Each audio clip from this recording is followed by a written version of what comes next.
mark my words, AI is far more dangerous than nukes. I think the danger of AI is much greater than the danger of nuclear warheads by a lot.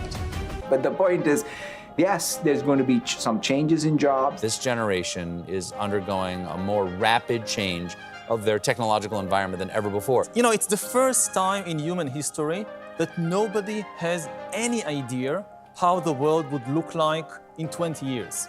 I don't think we're ever going to have nothing to do. I think what we have to do may change, you know, like what you and I do for our jobs would not strike people from a few thousand years ago as real work. I would spend my next few years, the next 5 months of my life, immersing myself in AI in every possible way that I can. AI is revolutionizing everything, more than the internet ever did.